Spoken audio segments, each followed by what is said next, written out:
questions then. What's your top priority for today? Today we are we have 4 committee meetings that are meeting today to knock out a few bills. We'll be doing readings and giving bills readings. So when we come back on Wednesday to pass the budget, we'll have some other bills that are ready to go. We have a conference committee meeting right now, working on the COVID relief bill that we passed out last Thursday, adding some things to that, doing some fine tuning on some of that language. So those folks are meeting right now. That's the biggest thing that we will be doing today. It's very time sensitive, and then obviously we'll be continuing to work on the budget behind the scenes too. In general terms, what will that COVID relief bill look like? You know, Lawrence, it's gotten a lot of things added to it right now, but most of it will continue to focus around unemployment insurance relief for both employees and employers, waiving some of the penalties that occur for people that have long-standing records about how they utilize unemployment insurance so their rates don't spike. There's some things in there that help, as you know, restaurants convert their kitchens into commercial purposes to do other things, allowing the per drink sales that we talked about last week. So there are several things in there, and that's continuing. There's also some discussion about providing some liability relief for people that are emergency producing PPEs on emergency basis, to give them some liability relief that they may not have had previously. How will that connect with what the federal government is doing? You know, at this point in time, we don't really know. The federal government's stimulus package obviously it's on the edge of getting to us, but we yet don't have a lot of details on that. So it's really difficult to tell. The closest thing we have is the relief package that was passed in 09 and 10. Those things were very targeted. That brought the state about $650 million over a 2-year period, but it was very targeted. It was very specific about targeting cuts to education and also Medicaid. We just don't know. We know that some of it will be specifically authorized for hospitals. We assume that will be both for rural hospitals that are dealing with being shut down essentially, because they're not as intensely battling the corona issues right now, but they're still shut down for their elective surgeries. We also know that there will be some additional relief for some of the hospitals that are on the front lines. How will the fact that you're having to kind of downgrade the revenue forecast affect what you're able to do? It's definitely going to affect it. As you know, we are seeing a huge grinding halt to our economy right now. We don't really know the long-term effects of that. I think it's impossible for us to estimate the long-term effects of that. But the fact of the matter is, we're constitutionally obligated to get to a budget by April 15th, and we have to use the best numbers we have available to us, which is the consensus forecasting group pessimistic numbers is what we've settled on. That was in consultation with the state budget director and the administration on their guidance, what they were seeing, what they believe would give them the flexibility that they need. And then we just kind of have to make it fit into that package. Unfortunately, that means that some of the things that we had really looked forward to being able to do for the first time in a couple of years, we were actually going to be able to increase some funding for higher ed. We're just not going to be able to do that right now. We're not going to be able to give the pay raises to our state employees and our teachers like we had hoped to. So there are a lot of things we know that we're not going to be able to accommodate right now. So we'll make this as thoughtful a budget as possible, but at the same time, it's going to be pretty austere. How will it impact the COVID-19 relief package specifically? Will that be altered by revenue forecast, things like that? I'm not sure I understand your question. What you're looking to do to help people, the COVID-19 relief package, is that any part of that will be affected by the economic downturn? There are some of those things that will ultimately hit our bottom line. None of those require a huge cash infusion right now, simply because we as a state, we don't have the ability to print money. So we don't have the ability to rush huge amounts of money into our economy. We do have the ability to weather some of the revenue losses over a period of time in some very targeted areas. But we just don't have the ability as a state to infuse a lot of cash into the economy right now. You Hey, mentioned Joe.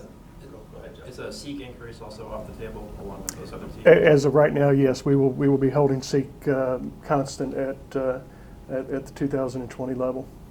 You mentioned the pessimistic numbers from the consensus revenue forecast. Was that the, if I remember correctly, 112 million? About 150, about 115 and a half, 116 million first year, and about 175 million second year. So that's what you're using? That's what we're budgeting to, yes. And then, of course, that doesn't mean that we have to allocate all those dollars. Certainly, we will try to find as much additional cushion in there as we possibly can, anticipating the use of the rainy day fund. You know, the budget that we passed a couple weeks ago transferred about $360 million in rainy day fund monies into the next year. And we know that fund is being depleted as we speak. So we're not going to have those types of transfers, but we'll continue to try to make sure that fund is as well preserved as possible. What's the target date for passing the budget? What are you looking Hope to pass it next Wednesday. Next Wednesday, okay. And then, I guess I'm getting into hypothetical here, but say you pass a budget and then we see, I mean, we already see the economy's cratering. The numbers are just way, way, way off. Will you be able to be called back in to readdress the budget this year? It would be up to the governor at that point to call us back in to take those things up. And part of it, Daniel, is going to depend on how quickly the stimulus comes down and how it's directed. There are going to be a lot of things that we just won't know. And the budget director said yesterday there'll be some things that we won't know until probably August or September as to how those monies will be targeted. So it very well may be that we would have to come back in and reallocate those things. Hopefully we will give the governor enough flexibility that it's not necessary, and then we could take it up in January when we come back in. Have you And- spoken? Oh. I'm sorry. Well, and then I just had a quick coronavirus relief bill question. So you mentioned something about restaurants and Bashir's executive order. Are you codifying Bashir's executive order? Yes. Okay. Yes. And that's different from Adam Koenig's bill, which is just about distillers being able to celebrate. Correct. Okay. I'm sorry. That's okay. Have you spoken to the governor about potentially needing to call you guys back into session if the numbers are off? Not since we discussed last week the possibility of calling us back into session immediately, and we kind of he didn't believe that was appropriate right now, so we're not going to go ahead with our plan to pass the budget right now, and we did discuss the possibility of there may be need later in the year to call us back in to actually appropriate some of those monies that come down from the Fed, or to make some revised forecasts, or to act on some revised forecasts. In the conference committee yesterday, it sounded like the Senate provision making about $1 billion for KTRS contingent on structural changes. It sounded like that was going to be taken out of the joint bill. Is that kind of your impression of? That's where that was our pitch in the House. That was our ask at this point in time, that we not take those kind of measures right now. It's not in ink yet, but I'm hopeful, yes. Why did you all make that pitch? What's your reasoning? Look, I just think that we have, for the two budgets that we will have been responsible for writing, they will be the first two budgets in modern day history that have adequately funded or completely funded the actuarial required contribution into the pension systems. It's something that we take very seriously. It is really important to us. It's important to our members. It's important to the Commonwealth that we acknowledge the indebtedness that we have to these pension systems. That doesn't mean that we don't need to talk about structural reform, but in the process, we need to continue to live up to those obligations. Would You're the talking about budget include money for social workers, new social workers, as it did before? We're still having those conversations. We didn't get into the HFS budget yesterday. We will do that either this evening or in the morning. There is obviously, this is an important time to give some relief to social workers. They're going to be dealing with a lot of additional workload right now. So we need to do everything we can to provide some relief. Whether we'll be able to provide all the relief that we had hoped to, I'm not sure, but certainly we're going to provide all the relief we can.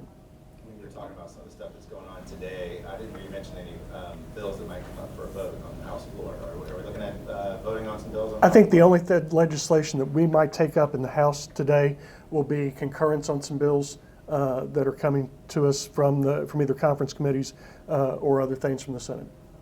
Have you surveyed at all kind of the health of your caucus members? Is anyone isolating, or is everyone feeling fine? As far as I have been told so far, everybody's feeling fine. Yes, there was one member last week that was a little under the weather, and he's feeling good. He's here. Mm-hmm. He is here. And then, there was a protest of people driving around the Capitol saying go home. Do you have any reaction to the protest? Look, I think that we clearly have a job that we have to do. I understand that sometimes that message gets lost.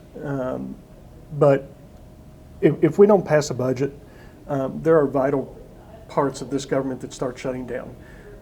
There was a 2004 court case that basically said continuation budgets are not legal. And we know that if we don't pass a budget, then government starts shutting down. And we just can't do that at this point in time. While we're here, there's some other important pieces of legislation that we are taking up that need to see their way through the process. The House Bill 99, which was the bill that cemented the Jewish Hospital U of L purchase we did last week. It's incredibly important to the Louisville medical community. The education relief bill that we passed last week, the COVID relief bill that we will pass hopefully today. These are things that are really important. House Bill 415 that you mentioned a little while ago. That is incredibly important to our distilling industry, who are, they are facing the same type of economic struggles right now with workforce as a lot of small businesses are, and big businesses for that matter. So while these things may not be top of mind in this time of crisis, they are still very important issues that we need to take up. On the flip side, I saw one pro-life advocate outside, and I'm sure that she'll be disappointed that there might not be a vote this afternoon on, I believe it's Whitney Westerfield's bill, the Born Alive. Yeah, bill. we don't have any bills on the agenda for today like that. What would you say to people who really wanted to see that bill passed? I mean, that bill could be passed today.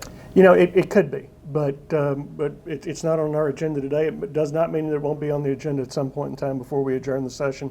But we are dealing with the things that we have to get done right now, and those are going to take priority.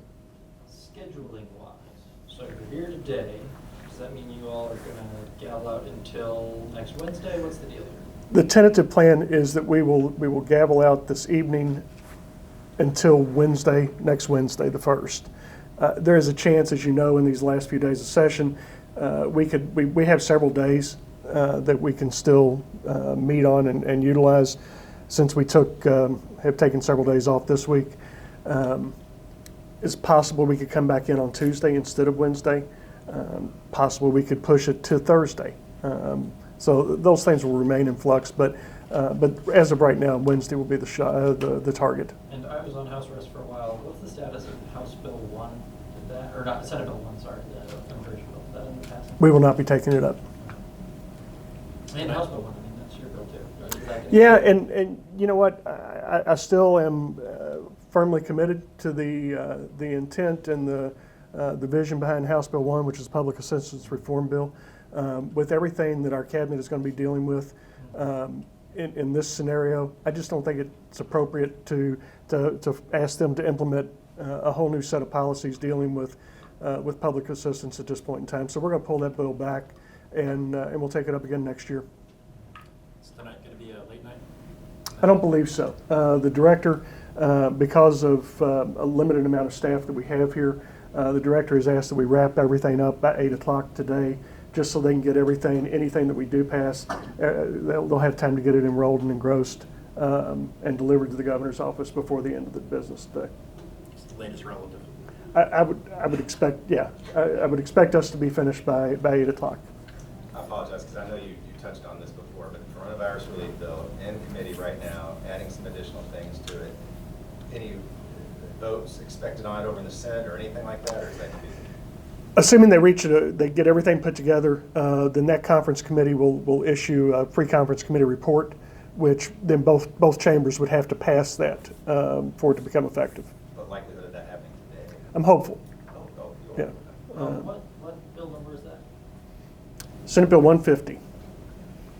And that was a vehicle bill that was, I can't even remember what the underlying bill originally was, but it was something that was already in the orders of the day in our chamber. We got permission of the sponsor to gut that bill and put that relief language in there, which is what we passed on Thursday night. Sent it we did it with two different bills. We did it with that, and the education bill, I believe, was 171. And we sent both of those to the Senate. They passed 171, which was the education bill. They held 150 just because they had some questions about how some of the unemployment insurance worked. So that's why we put that in conference to work out those details. So then that's in conference, and then both of you will have to approve. Right. Would it go to the Senate first, or would it come to the House? Actually, it'll come simultaneously. Oh, okay. We can with the pre-conference committee report, those go to either one can pass it. It doesn't have to be in a certain order. Do you know when the conference committee will meet? They're actually meeting right now. Okay, so that conference committee is meeting. Yeah. Okay, I was confused between that and the budget one. Right. That one is- Right.